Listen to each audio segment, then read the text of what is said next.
Bonjour à tous, alors aujourd'hui un grand classique, pas très original, mais on va essayer de le faire de plusieurs façons.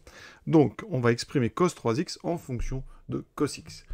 D'accord? Donc ici, première méthode que je vous propose, donc avec uniquement des formules de trigonométrie. Donc on va partir de cosinus 3x, sachant que 3x, on va dire que c'est 2x plus x. Donc je vais ici une addition, je vais utiliser les formules d'addition. Donc cosinus a plus b, il faut les connaître, c'est cosinus A, donc cos 2x, fois cos B, cos x, moins sinus 2x, sinus x. Alors, vous voyez qu'ici, il y a des sinus qui apparaissent, donc il y a un petit peu de travail.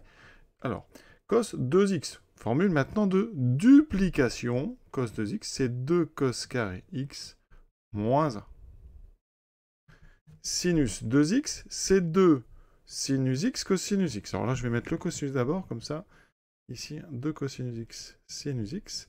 Et on a ce sinus x là que je remets, oui. Conclusion, ici, je développe 2 cosinus cube x moins cosinus x. Ici, on regroupe ces deux sinus pour faire un sinus carré. D'accord? Et sinus carré, mais vous savez que c'est 1 moins cos carré. Il y a beaucoup de petites formules trigonométriques, vous voyez? Donc, je redéveloppe. Des cos cubes, je vais en avoir 4, enfin 2 de plus ici, donc ça m'en fera 4. 4 cos cube x moins, ici des cos x, j'en ai 1 ici, moins 2, enfin moins 1, moins 2, moins 3 cosinus x. Donc voici la formule. Donc pour tout x appartenant à R, cosinus 3x, c'est 4 cosinus cube x moins 3 cosinus x. Alors vous mettez les parenthèses quand si vraiment vous préférez. Sinon, on n'est pas obligé de les mettre à condition qu'il n'y ait pas d'ambiguïté. Donc ça, c'est la première méthode en utilisant donc les formules d'addition de duplication. Et pour ceux qui n'ont pas tout suivi, voici les trois formules.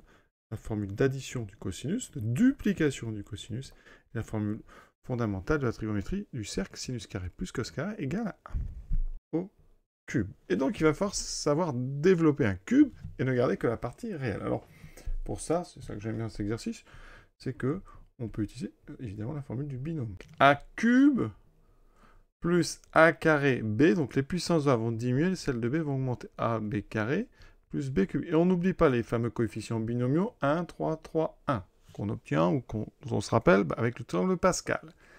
Ensuite, j'applique ça avec donc A qui sera cosinus x et B qui sera i sinus x. Donc, si vous avez bien suivi, dans le B, dans le 3A de B, il va vous rester un i. Donc, si on veut que la partie réelle, ça ne m'intéresse pas. Et dans le B cube, il restera un i parce que i au cube, c'est i carré fois i. Et i carré vaut moins 1. Donc, moins i, il y a encore du i.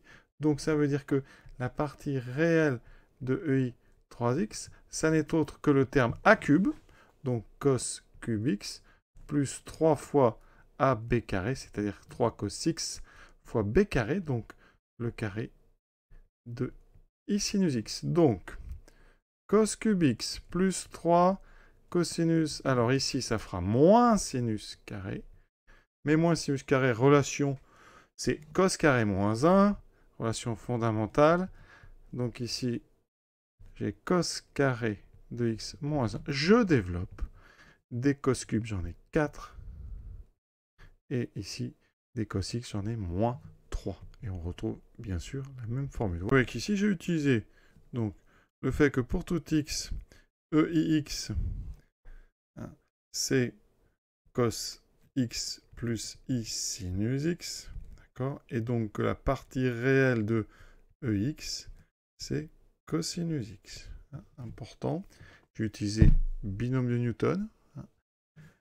Et bien, il y a une troisième méthode, un petit peu une sorte de mix des deux, qui utilise les complexes. Regardez comment on peut faire. On part directement de cos 3x, en disant que c'est EI 3x plus E moins I 3x sur 2. Ça, c'est ce qu'on appelle les formules d'Euler. Donc, je vais annoter pour tout x. Donc, cos x, c'est EX plus E moins x sur 2. Donc, ici, maintenant, je fais apparaître alors, le 1,5, je vais le mettre devant. Et là, j'ai donc EIX au cube plus E moins IX au cube. Ça, c'est une formule importante pour les EI qui dit que eh bien, EINX, c'est EIX à la puissance n. Et ça, quel que soit n, un entier naturel. Ici, on va mettre non nul. Donc, qu'est-ce que j'obtiens? Là, j'ai a cube plus b cube. Alors, a cube plus b cube, ça se factorise avec une identité qu'on pourrait qualifier de remarquable. C'est a plus b fois a2 moins ab plus b2. C'est important à connaître, parce que c'est ça qui va nous permettre de factoriser. Donc, j'obtiens cos 3x égale 1 demi a plus b. Alors, moi, j'utilise ici le a, c'est donc ici ex, et le b, c'est e moins x. Donc, dans ma première parenthèse, j'ai a plus b, donc j'ai ex plus e moins x. Multiplié par a carré, le carré de ex, c'est-à-dire ei 2x, moins b, moins ex, e moins x, plus le carré de b, e moins i 2x. Ici, vous avez exactement cosinus x. ex plus e moins x sur 2. Multiplié par tout ça. Alors, ce qu'on remarque, c'est qu'on a ei 2x plus e moins i 2x. Alors, je vais aller doucement, mais normalement, on va beaucoup plus vite. Voilà. Ici, vous avez un produit qui fait ei 0. ei 0 vaut 1. Donc là, j'ai cosinus de x. Vous remarquez ici un ei 2x plus e moins i 2x. Ça, c'est presque cos x, cos 2x, mais il n'y a pas le 2. Donc ça, c'est 2 cos 2x. D'accord? Donc ici, ça me fait 2 cos 2x moins ei 0 qui vaut 1. Parce que ça fait un cos 0 plus i sinus 0, ça fait donc 1. Maintenant, là, vous avez du cos 2x. D'accord? Donc, on va justement vous annoncer un mix. On a utilisé les complexes. Maintenant, on utilise les formules ici de duplication du cosinus. 2 cos 2x, c'est 2 fois le cos 2x qui est 2 cos carré x moins 1, moins 1. Et on développe tout ça et le tour est joué. J'aurai donc 2 fois 2, 4 cos cube x. Ensuite, j'ai donc moins 2, moins 1, moins 3 fois cos x, moins 3 cos x. Et on arrive encore, et heureusement, au même résultat. Ce petit exercice est terminé. À très bientôt, en espérant bien sûr que les différentes méthodes vous aient plu.